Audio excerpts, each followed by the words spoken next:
O lançamento da primeira moeda digital do Brasil está próximo. Conhecido como Drex, a representação virtual do real ainda está em fase de testes pelo Banco Central, mas promete maior segurança para as transações bancárias.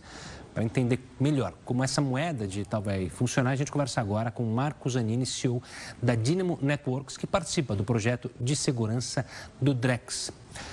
Marco, uma boa noite, obrigado pela participação aqui conosco. Eu expliquei basicamente, mas acho que ainda deixa muitas dúvidas. Como é que isso funciona na prática? Como o Drex, como é chamado, vai funcionar na vida de nós brasileiros? Boa noite, Gustavo. Boa noite, Renata. Um prazer falar com você e com seus telespectadores. Obrigado.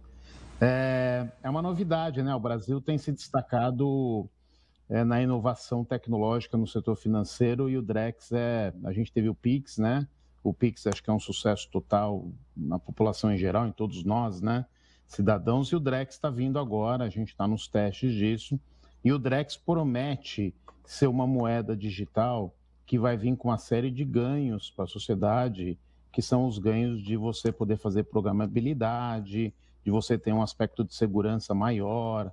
Enfim, é uma nova aposta. O mundo tem feito vários movimentos como esse do Brasil, do Drex. Nós já temos mais ou menos uns 40 países nesse processo, mas nós estamos na vanguarda do que está acontecendo no mundo. Marco, hoje tem uma grande preocupação aí com as fraudes eletrônicas. Você está dizendo que esse sistema vai ser mais seguro. O que proporciona segurança a essa moeda digital? Muito boa pergunta, Renata. São dois pontos fundamentais. O primeiro, ele usa uma tecnologia nova chamada de blockchain, e essa tecnologia, ela replica os dados das operações por mais de um local, O que a gente chama de nós, de vários pontos onde essa informação é distribuída. Isso faz com que tanto a identidade das pessoas quanto a informação daquela transação financeira, ela não possa ser adulterada em só um ponto, e isso já caracteriza uma fraude ou induz a fraude. Os fraudadores teriam que mudar isso em diversos pontos diferentes ao mesmo tempo, e isso, pela tecnologia usada, é praticamente impossível. E o segundo aspecto importante do Drex é que a moeda digital, ela tem uma programabilidade. Eu posso dizer qual é o destinatário daquele dinheiro ou para o que ele está sendo usado para pagamento, e isso faz com que a gente tenha, que o Banco Central e o mercado financeiro, de um modo geral, tenham um controle maior sobre esse tipo de transferência, e a gente acredita que isso deve mitigar muitas fraudes. Isso que você está falando, então, pode ser diretamente usado, por exemplo, em benefícios sociais para evitar que pessoas que não devem receber esse valor recebam, e também, quem sabe, para limitar esses gastos. Por exemplo, a gente está tendo um boom de apostas digitais e começou, as famosas bets, e começou a se falar muito que tinha gente que estava usando dinheiro do benefício do governo para fazer apostas. É possível com o Drex remexer nisso? Sim, Gustavo, e essa é uma inovação do Drex, ou não só do Drex, de uma moeda digital. A grande diferença da moeda digital é que eu vou poder programar o que vai ser feito com ela ou o que não vai ser feito com ela. Então, eu posso dizer, por exemplo, que aquele valor ele só pode ser usado para determinados tipos de compra, por exemplo, alimentos ou remédios, ou também ele só pode circular em determinada região do país e na outra não. Enfim, existe uma forma de você fazer a programabilidade do dinheiro, é o que a gente chama no Drex de contratos inteligentes. Quando você distribui aquele dinheiro, ele já vai programado e você pode determinar o que vai acontecer isso. Nesse caso, se esse dinheiro dos benefícios fossem distribuídos via Drex, por exemplo, eu poderia programar que para jogos ou qualquer tipo de entretenimento, aquele dinheiro não pudesse ser usado. Isso teria evitado aí, provavelmente, um volume gigante de utilização indevida desse dinheiro. E, Marco, o Drex vai ser usado já logo no início por pessoas físicas ou no começo vai ali funcionar só para as transações empresariais? Ótima pergunta, Renata. A primeira fase do Drex, ela é uma fase onde esse dinheiro vai circular no que a gente chama de atacado.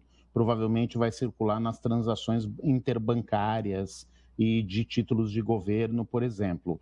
Mas, na sequência, o mesmo projeto ele pode ser expandido até chegar no cidadão, né? Hoje o cidadão está muito acostumado com o Pix, mas o Drex poderia, em algum momento, entrar no mesmo modelo de pagamento entre pessoas e usando esse benefício da programabilidade também. Então, a resposta é, nesse primeiro momento, ele vai entrar no atacado, no sistema financeiro, mas depois o Banco Central pode expandir isso para as pessoas físicas também. A gente tem um cronograma, Marco, uma previsão de quando a gente vai começar a ver o Drex funcionar de fato? Sim, Gustavo, nós passamos um ano, mais ou menos, nós estamos aproximadamente um ano, esse ano todo, fazendo toda a parte de teste de infraestrutura do Drex, né? É uma coisa muito importante aí, que o Banco Central tem tomado cuidado nos projetos, o Pix foi assim, o Drex também, de fazer um teste dessa infraestrutura e durante um período para que a gente possa ter certeza que quando isso chegar na população não vai ter problema.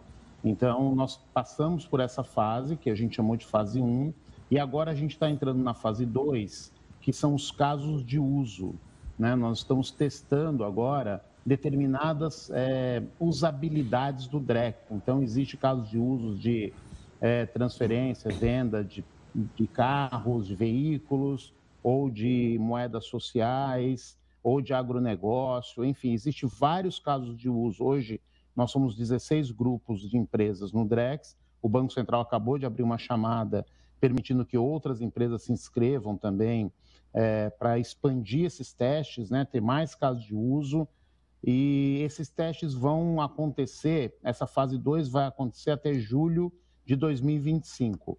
A partir de julho de 2025, o Banco Central decide se o sistema já está pronto para entrar em produção, né, ser usado, ou se eventualmente nós vamos expandir mais algum período para fazer mais algum teste. Mas, pelo que eu tenho percebido, os projetos estão bem consistentes e eu acredito que o Banco Central deve realmente colocar isso em uso em 2025. Tá certo, Marco. Muito obrigada pela gentileza da entrevista. Uma ótima noite para você. Até mais. Foi um prazer. Obrigado. Um abraço.